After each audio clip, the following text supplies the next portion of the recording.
नमस्कार। ममता बनर्जी और तृणमूल कांग्रेस, इसका नाम आप बखूबी जानते होंगे। अक्सर नरेंद्र मोदी भी अपने भाषणों में ममता बनर्जी का नाम काम में ले लेते हैं। और अपन बात करें तो ममता बनर्जी एक मजबूत और सशक्त फैसले लेने वाली एक महिला मुख्यमंत्री हैं पश्चिम बंगाल की। ममता बनर्जी एक दबंग लेडी हैं जो अपने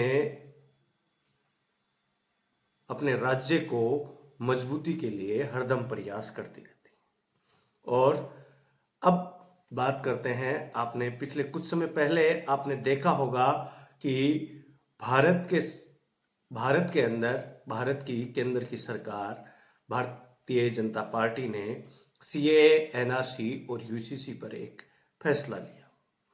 उस फैसले के ऊपर कई लोगों की राय थी कि वो सही है और कई लोगों की राय थी कि वो गलत है। अब वो फैसले गलत थे सही थे वो तो जनता तय करती है, लेकिन किसी की कोई ऊंची आवाज आई नहीं, किसी का कोई इन फैसलों पर कोई बयान आया नहीं विपक्षी पार्टियों का भी। कुछ बढ़ चढ़कर कोई इस विषय पर कोई अधिक बातचीत नहीं हुई। लेकिन अभी आज कल ईद का मौका था। ईद की नमाज के दौरान भारतीय जनता पार्टी पर ममता बनर्जी भड़क उठी और उन्होंने कहा कि हम नहीं स्वीकार करेंगे सीएए, एनआरसी और यूसीसी। मैं आपको बता दूं, सीएए, एनआरसी, यूसीसी की फुल फॉर्म सीएए संशोधित नागरिकता अधिनियम, एनआरसी राष्ट्रीय नागरिक पंजीयन और यूसीसी सम्मान नागरिक संहिता। ये नियम लागू किए गए भारत में सीएए का, जिसमें गैर जो हिंदू और हिंदू कम्युनिटी के जो लोग हैं उनको नागरिकता मिलने में थोड़ी सी सहूलियत हो, इसके लिए भाजपा में केंद्र सरकार ने ये फैसले लिए। लेकिन अब इस पर एक विवाद छेड़ दिया ममता बनर्जी ने। पश्चिम बंगाल की मुख्यमंत्री ममता बनर्जी ने बृहस्पतिवार को कहा कि वह राज्य में संशोधित नागरिकता अधिनियम सीएए, एनआरसी और यूसीसी नहीं लागू होने देंगी। उन्होंने सीधे शब्दों में कहा कि नो एनआरसी, नो सीएए और नो यूनिफॉर्म सिविल कोड। मुख्यमंत्री ने ईद उल फितर के अवसर पर यहां एक सभा को संबोधित करते हुए दावा किया कि कुछ लोग चुनाव के दौरान दंगा कराने की कोशिश करेंगे। साथ ही उन्होंने लोगों से साजिश का शिकार नहीं होने का आग्रह किया। ईद का पर्व रमजान महीने की समाप्ति पर मनाया जाता है।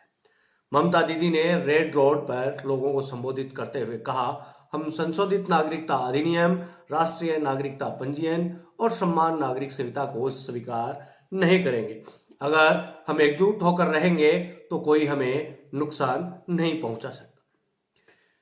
सीएम ममता ने कहा कि उनकी पार्टी तृणमूल कांग्रेस की लड़ाई भारतीय जनता पार्टी से है। तृणमूल प्रमुख ने कहा, हम विपक्षी गठबंधन India national development inclusive alliance India के संबंध में बाद में निर्णय लेंगे, लेकिन बंगाल इस बात का ख्याल रखिएगा कि एक भी वोट किसी दूसरी की पार्टी को नहीं जाए। उन्होंने विपक्षी दलों के खिलाफ केंद्रीय जांच एजेंसियों का इस्तेमाल करने के लिए केंद्र की भाजपा सरकार की आलोचना की। ममता बनर्जी के साथ पार्टी के राष्ट्रीय महासचिव और उनके भतीजे अभिषेक बनर्जी भी मौजूद थे। और अभिषेक बनर्जी के बारे में अक्सर कहा जाता है कि तृणमूल कांग्रेस की बागडोर वही संभालने वाले हैं आने वाले समय में। और अभिषेक बनर्जी ही एक ममता बनर्जी की सियासत को आगे लेकर जाने वाले हैं। वहीं आपको बता दूं कि जिस प्रकार के बयान ममता बनर्जी ने दिए हैं, उनसे ये तो लगता है कि वो इंडिया अलायंस के बारे में सोच रही हैं। कुछ समय पहले यह सुनने में आ रहा था कि ममता बनर्जी इंडिया अलायंस के अंदर नहीं जाएंगी, तो ये चीज़ें अलग हैं। लेकिन अब इन बयानों से ये समझ में आ रहा है कि इंडिया अलायंस के बारे में सोच विचार किया जा रहा है, कांग्रेस के बारे में सोच विचार किया जा रहा है, इंडिया गठबंधन के बारे में तृणमूल कांग्रेस भी सोच रही है। आज के लिए इतना ही दोस्तों, मिलते हैं किसी अन्य वीडियो में। तब तक के लिए आप मेरा इंतजार कीजिए, मैं आपका इंतजार करूंगा। धन्यवाद।